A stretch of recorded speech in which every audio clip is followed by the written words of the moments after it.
Good morning, all of you. Today, I, Chavi Gupta, welcome you all in this session. In the previous session, we have done the topic of electricity, in which we have discussed the Ohm's law. Now, in Ohm's law, the formula we have seen that V equals to IR and the R stands for resistance. So, in this video, we will understand what is resistance and what are the types, what are the combinations of resistance. Now, what is resistance? Resistance is a property of a conductor. जैसे हमने previous video में बोला था कि resistance क्या है, कि वो प्रॉपर्टी जो कंडक्टर को रेजिस्ट कर रही है कि अपने आप में से करंट फ्लो ना करने दें. ठीक है, जैसे क्लास 9th में आपने इनर्शिया पढ़ा था. इनर्शिया क्या था कि वो आपके मोशन के चेंज को अपोज कर रहा था. सेम चीज़ यहाँ पे रेजिस्टेंस के लिए कि वो क्या कर रहा है कि करंट के फ्लो को रोक रहा है. किस में से? कंडक्टर में से. That is known as your resistance.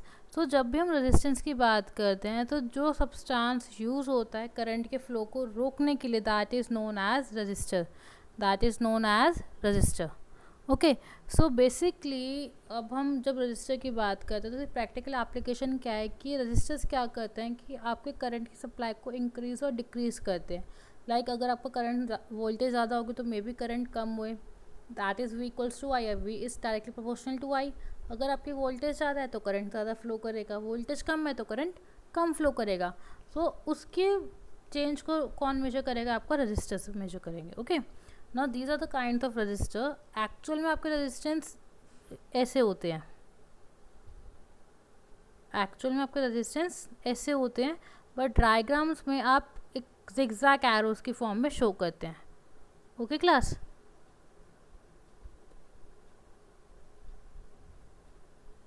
Now what is the cause of resistance? Resistance का कॉज क्या होता है कंडक्टर के अंदर? बेसिकली एक ही कॉज होता है कि वो कंडक्टर क्या फ्लो करेंगे? इलेक्ट्रॉन्स.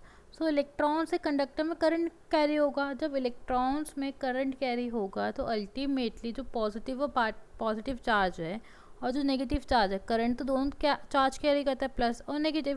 तो ये प्लस और नेगेटिव चार्ज आपस में अट्रैक्ट हो जाते हैं. सो उस हिंड्रेंस की वजह से आपको क्या जनरेट होता है? रेजिस्टेंस जनरेट होता है. कि उस अट्रैक्शन की वजह से जो चार्ज प्रोड्यूस हुए, जो प्रॉपर्टी प्रोड्यूस हुई, that is your resistance. Okay,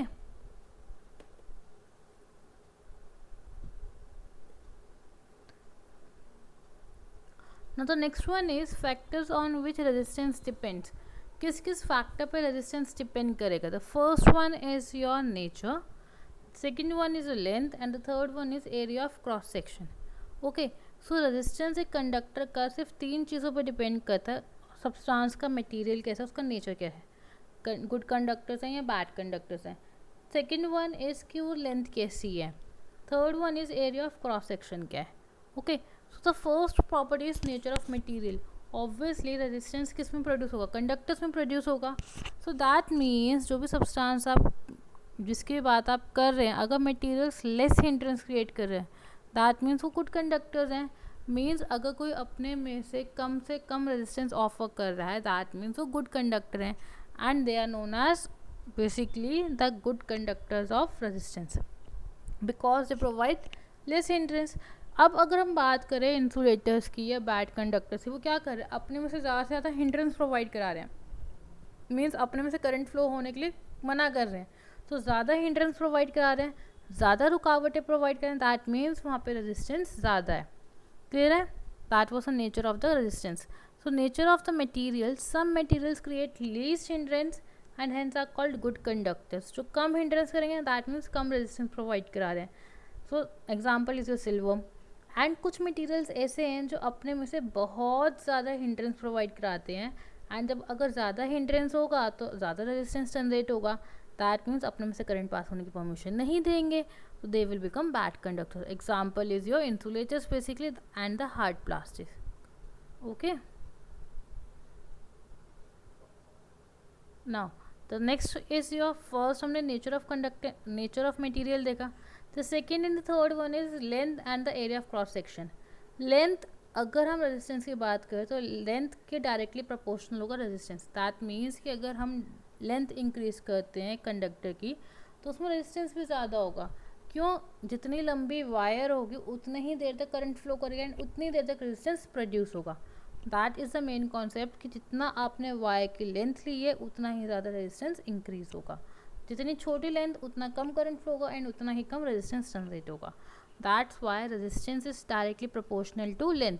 बेटा यहाँ पे जो आई जैसे दिख रहा है वो आई नहीं है, वो लेंथ का सिंबल है, स्मॉल एल. ठीक है.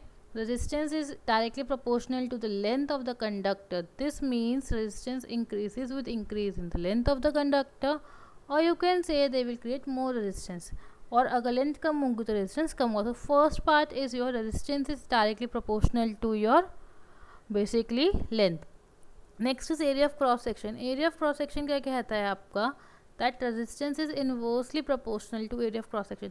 मीन्स जितनी चौड़ी वायर होगी, जितनी वाइड वायर होगी, तो उसमें क्या होगा, आपका क्रॉस सेक्शन एरिया बढ़ जाएगा. एंड जितना क्रॉस सेक्शन एरिया बढ़ेगा उतना ही कम रेजिस्टेंस होगा, बिकॉज करंट ईजिली फ्लो करेगा. एंड जब करंट ईजिली फ्लो करेगा तो वहाँ पे कोई भी रेजिस्टेंस जनरेट नहीं होगा. क्लियर है. So resistance is inversely proportional to the area of cross section of the conductor. Resistance आपको इनवर्सली प्रोपोर्शनल है 1/A. सो अगर आप area of cross section increase करते हैं, एरिया इंक्रीज करते हैं तो रेजिस्टेंस कम हो जाएगा, एरिया डिक्रीज करते हैं तो रेजिस्टेंस इंक्रीज हो जाएगा. ओके. नाउ सो अगर हम दोनों को कंबाइन करें, that is your resistance is directly proportional to length and resistance is directly proportional to 1/area. तो कंबाइन करेंगे, that will become resistance equals to length upon area. Fine. अब हमें proportionality sign हटाना है, हमें इक्वल टू का sign लाना. तो जब हमें प्रोपोर्शनैलिटी साइन हटाते हैं तो हमारे पास क्या आता है, रो. क्या आता है हमारे पास, ये रो आता है. फाइन. ये रो आ गया आपके पास. अब ये रो क्या है, द प्रोपोर्शनैलिटी कांस्टेंट. क्या है आपका प्रोपोर्शनैलिटी कांस्टेंट, जिससे हम स्पेसिफिक रेजिस्टेंस बोलते हैं या इलेक्ट्रिकल रेजिस्टिविटी बोलते हैं एक सब्सटेंस की. ओके. अब ऑब्वियसली प्रोपोर्शनैलिटी कांस्टेंट है तो इसकी वैल्यू कुछ तो होगी. तो हर एक मटेरियल के लिए इसकी वैल्यू अलग अलग होती है. बट आप जनरली अगर क्वेश्चंस में नहीं दे रखा तो आप इसको 1 मान के चलते हैं. ठीक है, क्योंकि ये स्पेसिफिक है, हर एक मटेरियल के अकॉर्डिंगली वर्क करता है. तो इसकी कोई फिक्स वैल्यू नहीं है. यहाँ पे मटेरियल जो होगा उसके अकॉर्डिंग इसकी वैल्यू होगी. सो RA. अब हमें रो की SI यूनिट्स निकालनी है रेजिस्टिविटी की. सो दैट मीन्स आपने R को A से मल्टीप्लाई किया, RA equals to rho L हो गया and rho equals to RA/L. And R की SI यूनिट क्या थी, ओम. एरिया की मीटर स्क्वायर एंड लेंथ की मीटर. सो जब आप इनको डिवाइड करेंगे तो ohm metre square by metre, that will comes out to be ohm metre. So SI unit of resistivity क्या हुआ, ओम मीटर. नाउ सो बेसिकली हमने रेजिस्टिविटी टर्म तो इंडिकेट कर ली, निकाल ली. बट एक्चुअल में रेजिस्टिविटी क्या होता है, बेसिकली ये वो रेजिस्टेंस है जो एक क्यूब ऑफ मटेरियल, मीन्स अगर एक साइड ले रहे हो 1 मीटर स्क्वायर की, 1 मीटर की साइड ले रहे हो, उसमें से कितना करंट अपोजिट फेस पे फ्लो कर रहा है, that is known as resistivity. Means आपने किसी भी एक फेस को लिया, वहाँ से आप करंट सप्लाई करा तो उसके अपोजिट कितना करंट फ्लो कर रहा है परपेंडिकुलर डायरेक्शन में, that is known as resistivity. Okay. ऐसा यूनिट हमने अब देखा ओम मीटर. बस यहाँ पे एक डिफरेंस है, रेजिस्टिविटी को हम स्पेसिफिक रेजिस्टेंस बोल रहे हैं एंड फॉर्मूले के अकॉर्डिंग रेजिस्टिविटी जो रो है आपका वो RA/L के बराबर आ रहा है. फाइन. जब RA/L के बराबर आ रहा है तो अल्टीमेटली क्या होगा आपका क्लास, कि यहाँ पे आपके अकॉर्डिंग वो एरिया पे और लेंथ पे डिपेंड करना चाहिए. बट नहीं, किसी भी मटेरियल की resistivity area of cross section और लेंथ पे डिपेंड नहीं करती, वो सिर्फ नेचर ऑफ मटेरियल पे डिपेंड करती है. ओके. सो अगर कोई पूछता है कि रेजिस्टिविटी एंड रेजिस्टेंस में क्या सिमिलैरिटी, दैट मीन्स एक ही सिमिलैरिटी है कि वो नेचर ऑफ मटेरियल पे डिपेंड करती है. नाउ अब हम बात करेंगे, हमने बात कर लिया कि रजिस्टर्स थे आपके, जिसको हम जो ऑब्जेक्ट अपने में से करंट को अपोज कर रहा है, दैट इज ए रजिस्टर्स. तो ये रजिस्टर्स हम दो तरह से कंबाइन कर सकते हैं, आइदर इन सीरीज और आइदर इन कॉम्बिनेशन. फाइन. अगर हम सीरीज़ की बात करें,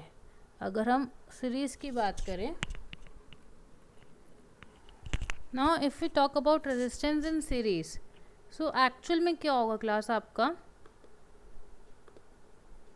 बेसिकली जब हम रेजिस्टेंस इन सीरीज़ की बात करते हैं तब आपका हम क्या करते हैं, रजिस्टर्स को आपस में सीरीज़ में ज्वाइन करते हैं. That means so when we talk about resistors in series we will see that ये जो आपके resistors हैं, ये जो आपके zigzag patterns बनाए हैं, ये आपके क्या हैं, resistors हैं. फाइन, इनको हमने सीरीज में ज्वाइन किया। सीरीज मीन्स कि एक एंड से दूसरे एंड को ज्वाइन किया, लाइक आप एक रस्सी से दूसरी रस्सी बांधते हैं वैसे हमने इसको ज्वाइन किया।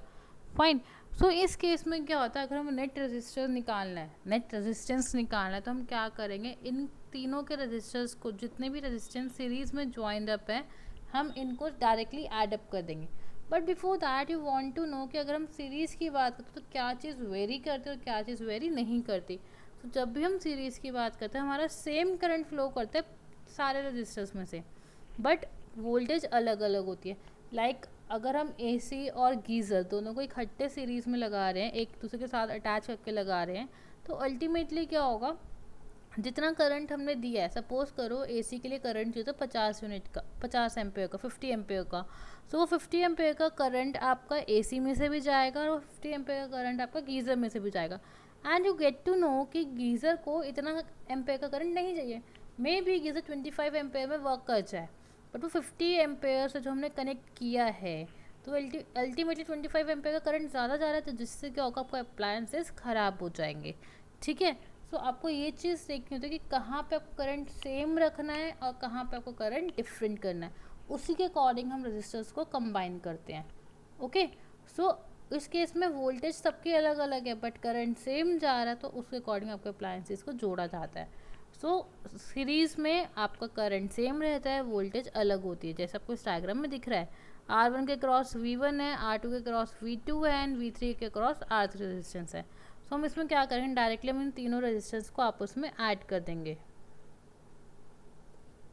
Okay, now see, let the three resistance R1, R2 and R3 are connected in series. Potential difference A and B के क्रॉस क्यों लिया, क्योंकि हमने वहीं पे तीनों रेजिस्टेंस कंबाइन किए आपस में, वो वोल्टेज हमने रखा V। सो पोटेंशियल डिफरेंस अलग अलग है सबके पास, तो V1, V2, V3 respectively R1, R2, R3 का हो गया। एंड करंट आपको पता है कि सीरीज़ में सेम रहता है। सो अब हम एक्चुअल में क्या करेंगे कि V, टोटल V क्या होगा, नेट वोल्टेज तो हमने कुछ दी होगी ना बैटरी से कनेक्ट करने के बाद, वो क्या होगा, जितने भी रेजिस्टेंस हमने आपस में कंबाइन करे हैं, V1 plus V2 plus V3 होगा।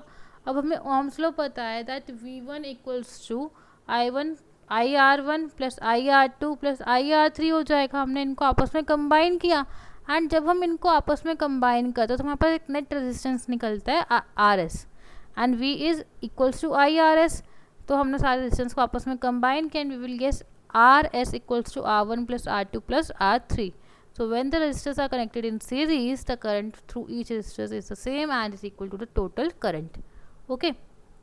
So आपको नेट रेजिस्टेंस निकल गया। ना द क्वेश्चन अराइजेज कि आपको एक क्वेश्चन दे दिया, आपको उसमें निकालना है कि कितना करंट फ्लो कर रहा है, टोटल करंट कितना फ्लो कर रहा है एंड टोटल रेजिस्टेंस कितना होगा।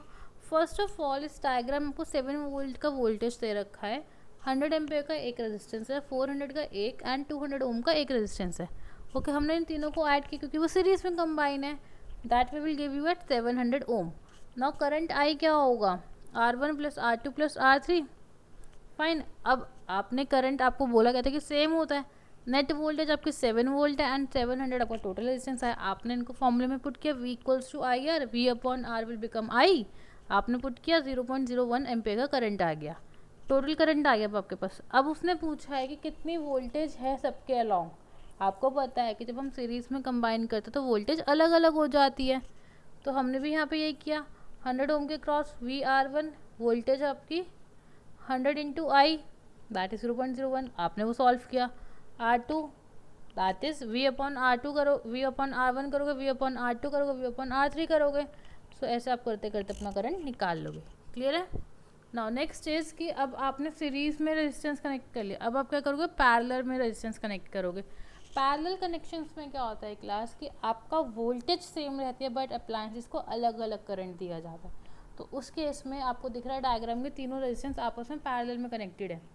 ओके, सो उसमें हम क्या करते हैं, आपको पोटेंशियल डिफरेंस सेम है, यहाँ पे करंट वेरी करेगा। सपोज R1 के अलॉन्ग I1 करंट जा रहा है, R2 के अलॉन्ग I2 एंड R3 के अलॉन्ग I3 करंट जा रहा है। सो आपने इनको एडअप किया, नेट I क्या होगा, I1 plus I2 plus I3। So net V क्या होगा, V आपने ओम्स लॉ लगाया, I1 equals to V upon R1, I2 equals to V upon R2 and I3 equals to V upon R3। Total resistance निकाला आपने RP। सो total resistance, total current क्या होगा, total voltage upon में RP।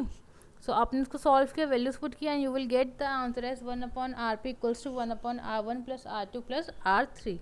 This is the net current, net resistance in parallel, basically reciprocal sum of reciprocals of the resistance. Okay, ऐसी इसी base पे हमने आपको एक न्यूमेरिकल दे रखा है कि आपको करंट निकालना है एंड हर एक रेजिस्टेंस के पास कितना करंट फ्लो कर रहा है, 100 ओम, 400 ओम एंड 200 ओम. वोल्टेज हमने 7 वोल्ट ही लिया है. सो बेसिकली नेट रेजिस्टेंस निकालोगे 1/100, 1/400, 1/200, इन सबको आपस में ऐड करोगे, दैट विल गिव यू 400/7 ओम का रेजिस्टेंस. ओके, नाउ करंट पूछा है तो 7/400/7 मल्टीप्लाई करोगे, I इक्वल्स टू 49/400 ओम. अब उसने पूछा है आपसे कि नेट करंट कितना फ्लो, इंडिविजुअली कितना करंट फ्लो करेगा. I1 equals to V/R1, V/R2 and V/R3. आपने पुट किया, आपके पास आंसर्स आ जाएंगे आपके. Okay, so basically in parallel combination में क्या होता है, पोटेंशियल डिफरेंस हमेशा सेम रहता है, बट आपको करंट अलग अलग सप्लाई किया जाता है. So you can see in parallel combination the potential difference across each resistor is same and is equal to the total potential difference. The total current through the circuit can be calculated by adding the electric current through individual resistors. Now what is next is variable resistance. आपने resistance पढ़ लिया, सब कुछ पढ़ लिया. Now what is next is कि आपको ये बताना है कि वेरिएबल रेजिस्टेंस होता क्या है. वेरिएबल रेजिस्टेंस कुछ नहीं, एक रेजिस्टेंस है, बट कभी कभी क्या होता है कि हम अलग अलग अप्लायंसेस लेते हैं तो वहाँ पे अलग अलग करंट फ्लो होता है. तो उस करंट को रेगुलेट करने के लिए कि वोल्टेज जो चेंज हो रही है बाबर सोर्स से, उसको मेंटेन करने के लिए हम एक और रेजिस्टेंस लगाते हैं जिसे हम बोलते हैं वेरिएबल. वेरिएबल क्या होता है मैथ्स में, जिसकी वैल्यू बाबर चेंज होती रहे. सेम चीज़ यहाँ पे ये ऐसा रेजिस्टेंस है जिसकी वैल्यू बाबर चेंज होती रहती है. That is known as variable resistance. The component of an electric circuit which is used to regulate the current without changing the voltage from the source is called variable resistance. It is applied in electronic circuit for adjusting circuit resistance. See, adjusting, कभी कभी क्या होता है आपका current fluctuate करता है, तो उस केस में वेरिएबल रेजिस्टेंस आपके अप्लायंसेस को बचा लेता है. So what we have studied is resistance, factors on which resistance depends, resistivity, factors on which resistivity depends, and the combination of resistance and the variable resistance. So I hope this video is clear, and if you have any doubt in this video or in any of the video, you can contact me. That's all for today. Thank you and have a nice day.